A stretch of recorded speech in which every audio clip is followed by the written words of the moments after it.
Welcome. In this video, I'm going to walk you through several ways that you can use a free guitar chord chart PDF that I made just for you. I created this unique guitar chord chart for students who want to learn more about music theory with the chords that they're playing, or for songwriting, it's incredibly useful, or for playing the same song in multiple keys and learning how to do that, or also for being able to put your own spin on cover songs and make them sound unique, make them sound more like you and something that someone else hasn't done before, but with a cover song. And lastly, the big reason that I did this was so we can find and understand alternative options for chords, interchangeable chord options that are different, that are beautiful, that are colorful, that have all kinds of other sounds, but that work just as well as the basic normal standard chords that we're used to. As far as I know, there isn't any other guitar chord chart out there like this, which is why I made it. So in this video, we're going to go over 4 of the ways that you can really take advantage of using this chart, because it's not normal. Like I said, it's not super straightforward. There's all kinds of ways that we can benefit from it. So it's totally free. It's a free PDF. You can grab it in the description, the link that's at the top of the description there. Hope you enjoy it and find it nourishing and have some really creative, fun guitar sessions with it. So we're going to go over those 4 ways to take advantage of it. And those 4 ways are: 1, I'm going to show you how you can use it to find just chords that sound good together within a key, just chords that exist in a key through 5 different keys. 2, you can use it to study chord tones, so you can really see what the actual label and spelling of the notes within chords are. This is what I don't see on any other chord charts. I write the numbers that are in the chords. You'll see what I mean. I'm going to describe it to you and show you how you can take advantage of that. 3, I'll show you how you can use it to find alternative chord options, beautiful extended chords like I mentioned before, interchangeable chord options instead of just using kind of the normal chords that you might be used to. And 4, I just recently added a bonus page with 20 of the most common chord progressions on it. So you can look at those, find super common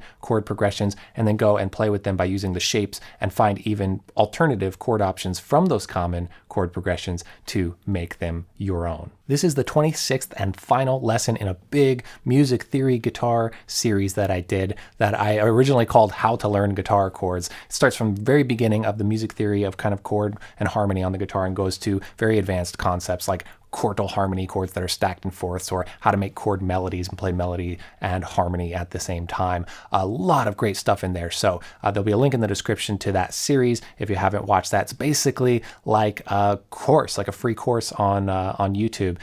Tons of good stuff. So just kind of plugging that. And this is the final lesson for that series, just to kind of top it off.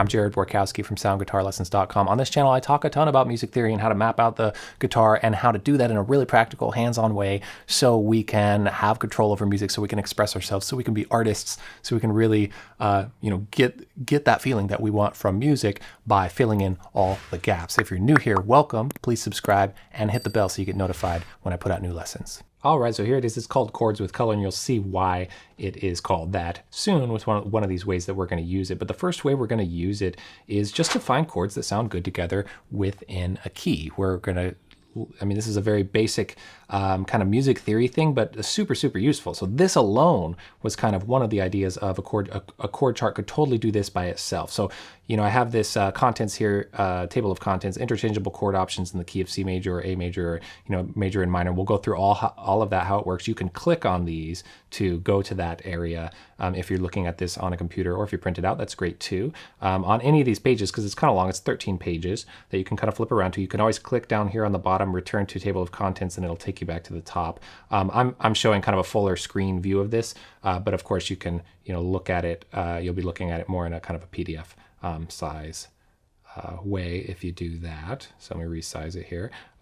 So a bunch of stuff about that I recommend reading, but I'm going through it here in the video. So right now we're just gonna skip that. That's just talking about, what am I talking about with color? What does that mean? What are chord extensions, how to use the chart and whatnot, but that's what this video is for. So the first thing is just chords that exist in a key. So again, this is like its own kind of golden piece of information right there. If you don't have that down or know that, this could be super, super useful if you're either kind of studying what chords are in a song or writing your own songs or whatever. So you might know this stuff already, and that's where some of the more advanced stuff down here is going to be very cool. But we really, really want to know this. So this is basically like a scale, but with chords, right? So this is the 1 chord, the 2 chord, the 3 chord. It's the chord that you can build off of the first note of the scale, the second note of the scale, the third note of the scale in a key through, there's 7 notes in a scale. So then therefore there are 7 chords, with the root of each chord being one of those scale notes. So this is the key of C major and A minor, which we'll talk about, using it as minor in a second. But if I play through these chords for you and demonstrate, I'll play that and demonstrate, but I also want to say these little gray notes are options that don't change the chord at all, right? So if you look here, you see that I have 3 written there, and I'm going to talk about what those mean, and that's one of the ways we want to use this in a second. It's very, very cool to do that. So 3, it means it's a third of the chord, and this means it's the fifth of the chord. Now, if you play one or the other, it doesn't change the fact that it's just a complete normal C chord at all. So it's kind of cool. You can use those melodically, actually. You can put your pinky down on this 5 and then release it to have it be open, and it's just still a C chord. So you see that's over here on the G chord as well. You can either have it be open or have that 5. So I might show that when I demonstrate a little bit here. So here's the C chord, open E, pinky down there. So that's kind of nice. Here's D minor. It's the 2 chord of the key. Any order of these chords will always sound super good together. Okay, G, and then here's that.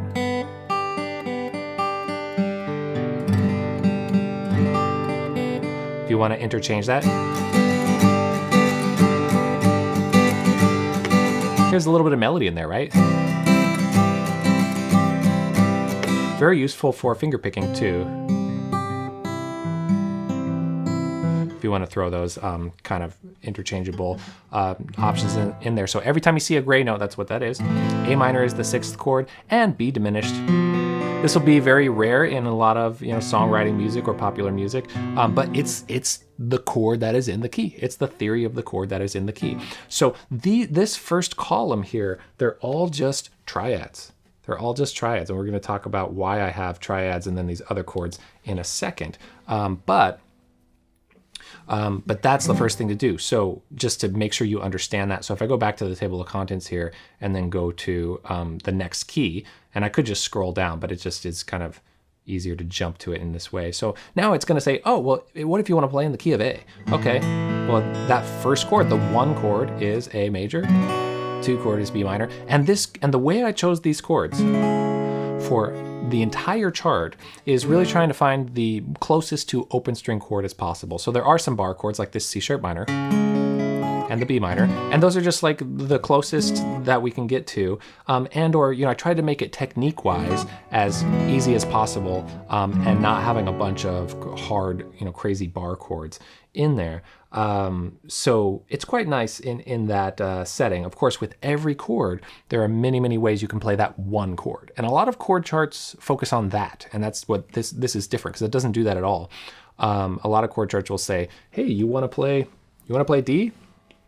Here's 12 different ways to play the exact same D chord, but with different voicings and stuff. That's very cool stuff to study. It's just not what the focus of this chord chart is. Instead, I've focused on giving you different options that can replace that actually sound different. So I'll get to that soon, but basically if you play this D or the D sus, as I circled there, they can function the same. You can replace them totally anytime. So, but basically that's the key of A. I'll scroll down now to go to the key of G. So just this top row where it says triad is the just straightforward kind of what you'd think of as your normal chords through any key. So there's G major and then E major, right? Some of these have more bar chords than others. Okay, really good stuff to study. And then there's one more key, and it's through the keys of C, A, G, E, and D, just because those are the most have the most open strings in them. They're the most common keys to play around with. So here's G, A. So I'm just playing 1 chord, 2 chord, 3 chord, 4 chord, 5 chord, 6 chord.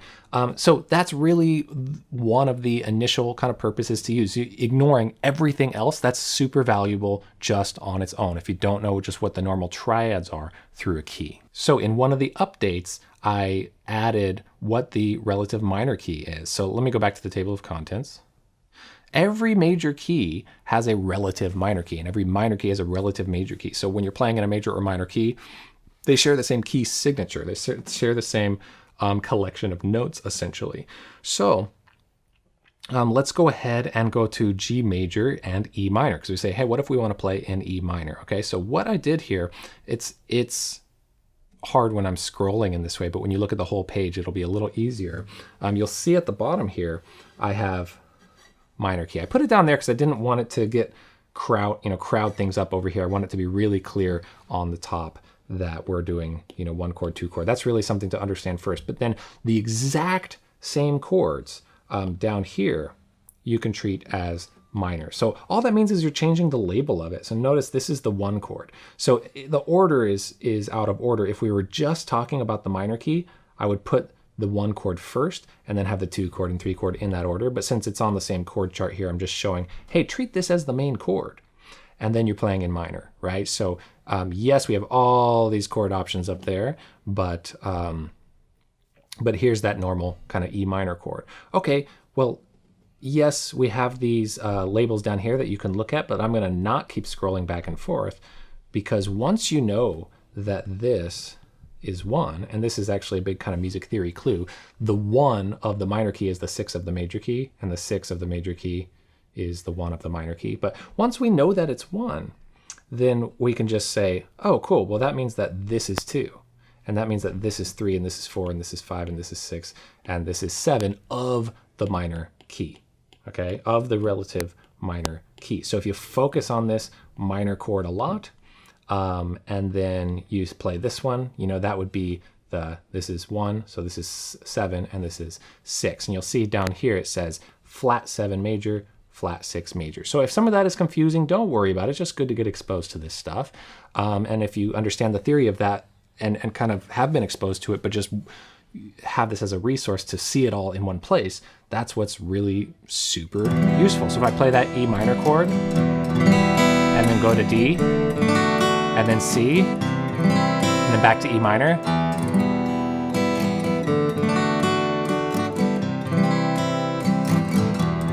that's one of the common chord progressions that's going to be on the bonus page of this sheet that we're going to talk about. 1 minor, flat 7 major, flat 6 major, back to 1 minor. So that's just to show you, yep, if you want to think of minor keys, then it's there as well, whether you're writing your own songs or trying to analyze what's going on in a song that you're playing. So again, I just want to say all of that, the major triads and the minor triads, or the major triads through the major key and the relative minor key, that's in 5 different keys on this whole chart. So if you, there's 2 pages for each key, but we have the C major and A minor, the A major, F sharp minor, G major, E minor, etc., etc. So 5 different keys of that, lots and lots of stuff to study. Even though there are 12 keys total, these are very, very common open string keys. Kind of the most common chords you'll find on the guitar are from those keys right there. So it's just putting them into the context of how do they work together and why do they work together. Okay, so the second use of this chord chart is that it shows chord tone numbers. Let's just go to any key here, go into E major and C sharp minor. And as you can see, and as I already mentioned, if we just look at this A chord here, well, what I have, and I'll zoom in on this, is the chord tone numbers labeled. R means root, and that is just the same as 1. So I like to put the R there because it's the root, but it's the same thing as 1. So the root is always 1. So these numbers though, and this is something I haven't seen any other chord chart do this. I'm sure they're out there. I'm sure people write out chords like this all the time because it's so useful, but it's just not very, it's just really not what is most common. If you look at a bunch of chord charts, it's going to show you usually fingering numbers instead. And I don't like to do that because there are so many ways you can place your left hand fingers on any one chord. For example, this could be finger 1, finger 2, finger 3, or it could be finger 2, finger 3, finger 4, or, you know, some people use their first finger and then they bar the 2. You know, there's so many ways, and the best way to, best fingers to use for your left hand on a chord have so much to do with the context of where you're coming from and where you're going to in the piece, and when you should put those notes down in a piece of music. So, you know, that's stuff that's great to talk about, but I don't want to lock it into a chord shape. So it's much better to think of the theory of the chord tone numbers. So what's going on with the theory of the chord tone numbers? Again, the root is the root, and then the number is the distance that it is away from the root. Let me grab a different pen there. The distance that is away from the root. So if you played a scale from here and then landed on this note, it would be 5 notes away in the scale. Okay. Also, this is so useful because you can really see clearly, oh, these are the same note.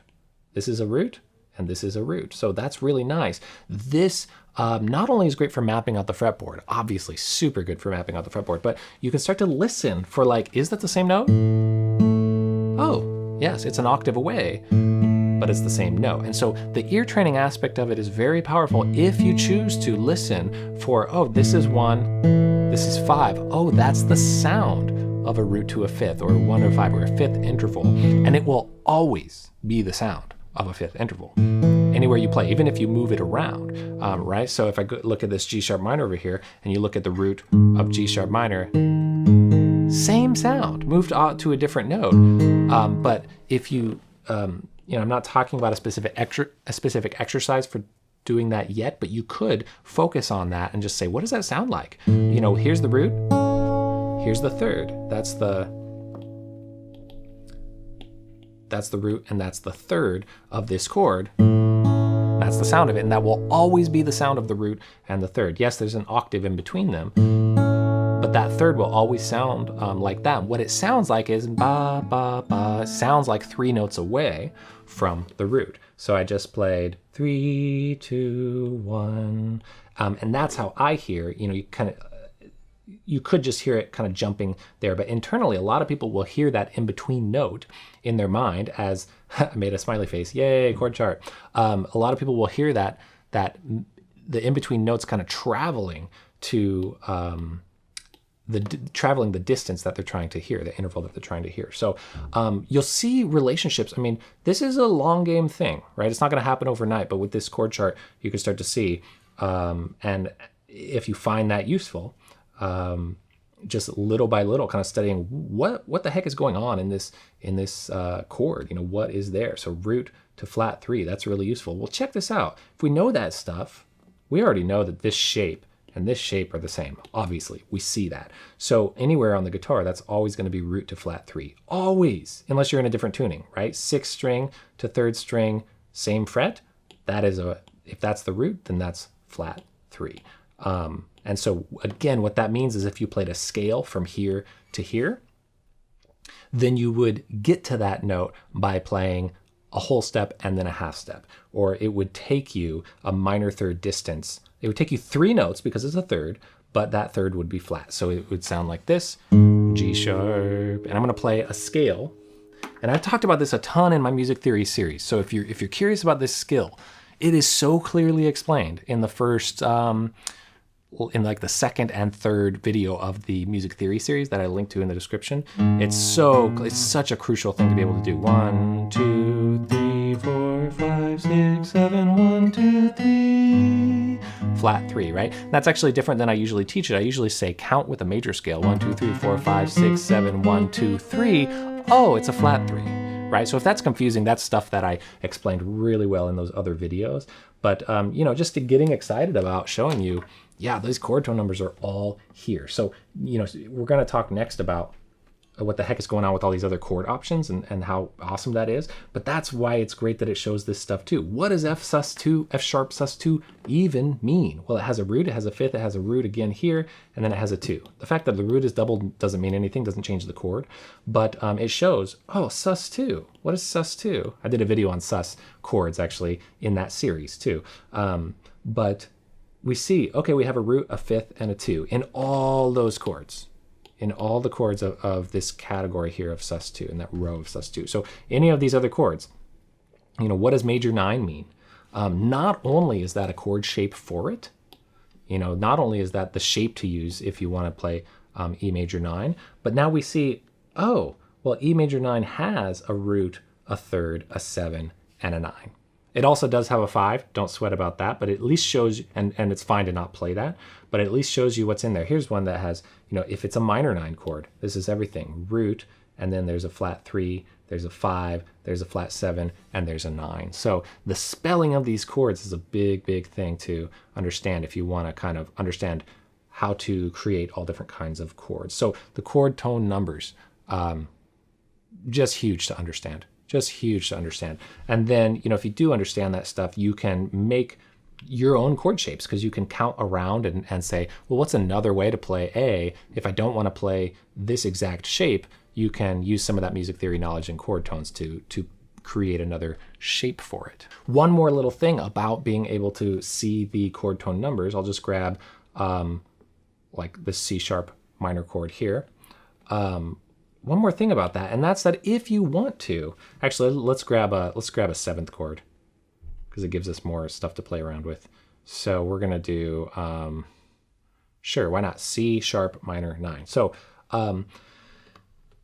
one other thing, by knowing this, if you did want to add other notes to play around with, maybe adding a melody that works over this or improvising or something like that, actually a pretty cool thing to be able to do, or that really works, is that you can kind of fill in a scale around it by placing notes that are nearby. And you can just use your ear. There's kind of not a right or wrong way to do it. That whatever you use technically comes from a different mode or a different scale or has a different theory explanation, but there's not really a wrong thing to do, So if you added this note here, it would be the 6. If you added this note here is actually just the root, right? So that's the same note as there, even though it's not part of this chord shape, it's there. So you can that's why thinking of the numbers is so helpful. How would you know that?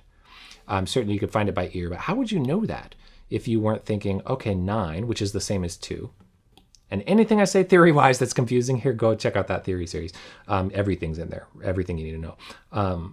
So 1 to 2, we'll know that much more quickly if we can think of the numbers. So therefore, if this is flat 3, and if we know our structure of our major scale where the normal 3 is here, well, 4 is there, right? So if you wanted to fill in some of these notes, and then we see that flat 7's here. Well, again, if we know our structure of our scale, we know 7 is right below the root, and then therefore flat 7 is here. Those are the same notes as each other. So now we have some notes that we can play around with and fill in. I didn't complete a scale, but that doesn't matter. Root, flat 7, major 7, root. I played just the note in between those 2 right there. So root, flat 7, major 7, root, flat 3, 4. Here's that flat 7, 6, flat 7, 1, do do do do do do do, 9, do do do do do do do do do. Okay, so I don't want that to seem too overwhelming to you because I'm just now just playing around with it a bunch because these things take time. But if you did want to start filling in other numbers, again, don't worry about what scale it comes from or anything like that. You can just start exploring. So if that's 6, well, that's flat 6. And if that's flat 6, then 5 is here. Right? And these all have sounds that remain, always. The flat 7, always playing, whoops, let me get back my pen, always playing flat 7 to 6 to 5 is going to sound the same way. That's what ear training is. That's what ear training is understanding, ooh, that sounds like the natural 6, whether you call it that or not. That's how we recognize things, by ear. So again, if that sounds interesting to you, but that sounds like a lot, just know that knowing the structure of the major scale is the foundation of all of that stuff. If you understand the structure of the major scale really well, and then understand just the 3 is in a major scale, and if you go down a half step, it's flat 3. That's all you need to do that. Really, it'll seem really obvious once you know that. So if you don't know that, check out episodes 2 and 3 of that music theory series. So that's it for talking about the chord tones. Let's go on to the next topic. Okay, the absolute coolest part of this chord chart, and really why it's called chords with color and why it looks so hectic. All the stuff we talked about so far could have been a simple chart with just these kind of main chords, but the interchangeable chord options that add color. Now, color tones are extensions. Extensions are sometimes referred to as color tones. I'm going to jump to a different page here. So an extension is something like 9. I have videos thoroughly explaining how all that works in that series, so you can just kind of search for that and find that. I have several that really, if you want to get it down. So 7 could be considered an extension or not. Usually an extension is something above 7, so 9, 11, 13. So don't sweat about the theory of that right now as much as just, let's just look at this at the most basic level and just say, the point of this is that if you are playing any of these chords, or that's in a song, right? You're playing any of those chords, and you have an understanding of like, okay, this chord is the 4 of that key in any key, any context. If you're like this, okay, I'm playing the 4 chord right now. Well, if we go through, and over here I have triad, then sus2, then sus4. What I've done is I said for each chord in the key, the 1 chord, 2 chord, 3 chord, what is it as a triad? What is it as sus2? What if you make each chord? What if you make the 1 chord sus2? You get that. What if you make the 2 chord sus2? You get that. And it goes through each or many chord types, as many kind of chord variations that I could think of. NA just means that it doesn't work. Adding sus2 does not work with the 3 chord. Don't worry about why for now, but it just can't exist in that key in that way. Certainly E sus2, the chord exists, but not in this key. So when there's a not applicable kind of grayed out box, it just means that chord type doesn't exist. But look at that. You can make the 1 chord sus2, or the 2 chord sus2, or the 4 chord sus2, or the 5 chord sus2, or like super cool. So like that A sus2, that's what that sound is right there, right? So in some ways, this could be kind of an encyclopedia chord thing where you, if you want to know kind of a chord type, you could find it in here. That's not really what it's meant for, but you can definitely use it that way. You can also use it by just pulling up the screen and just, you could jump to any chord from any chord and it's going to sound freaking awesome.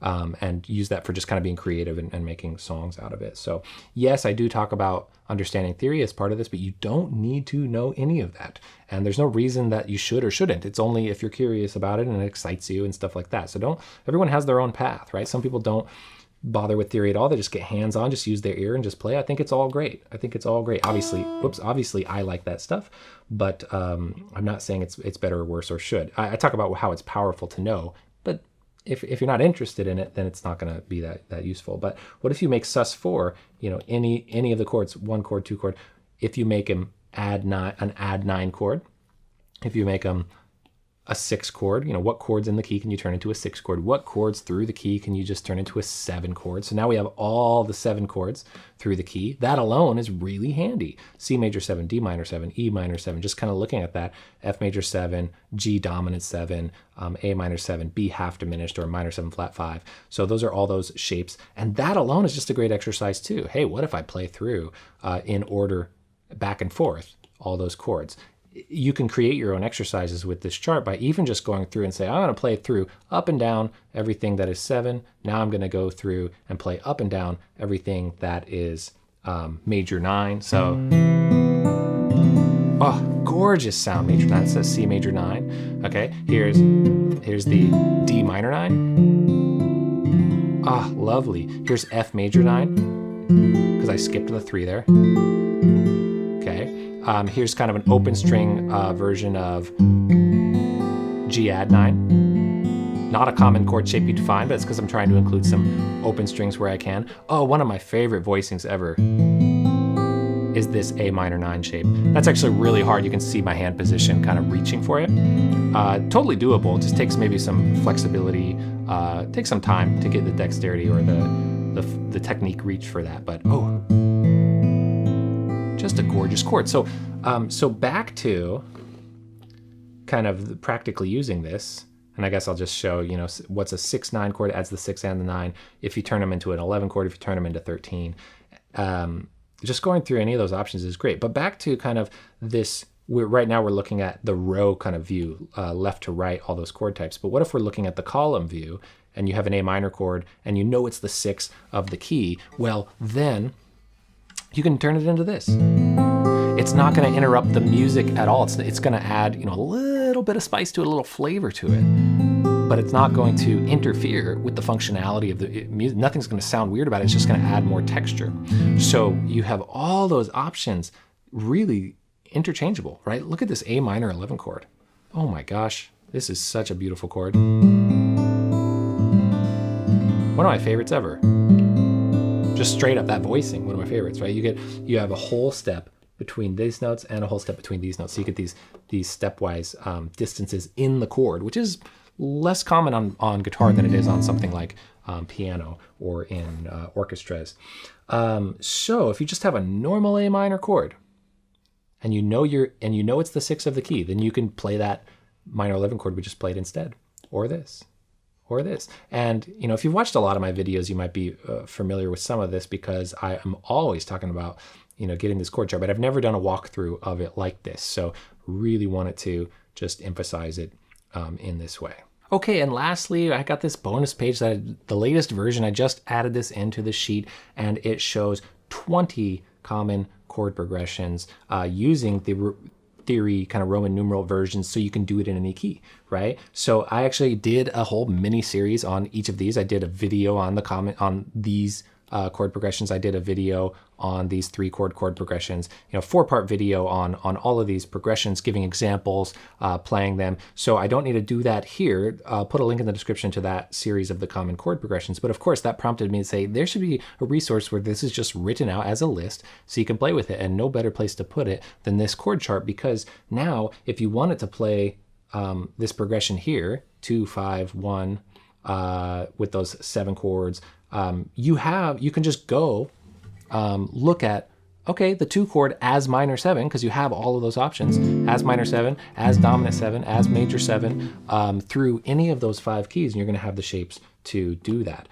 As well, you can, I talk about this here with a little note, you can take a normal chord progression like this absolutely most ubiquitous chord progression ever, 1, 5, 6, 4, and then look at, oh, how do I make that more my own? How do I make that more interesting to me right now? Or whatever you want to hear, add 7s to it, add 9s to it, make it sus, do whatever you want, because you have all of those here. You look at, oh, well, the 1 chord of any of those keys, the 5 chord of any of those keys, and then all their options. So anyway, I think that this is a cool thing, totally of its own, but I added it onto the chord chart just so everything is in one place, and just wanted to kind of let you know that that is there. If you downloaded a version of this chord chart before and don't have this bonus page on it, because I updated that recently, I would have sent you an email that sends you the updated version of it. So check your email and just search for Chords with Color or Chords with Color Update, and you should have that there. If you don't, just send me an email,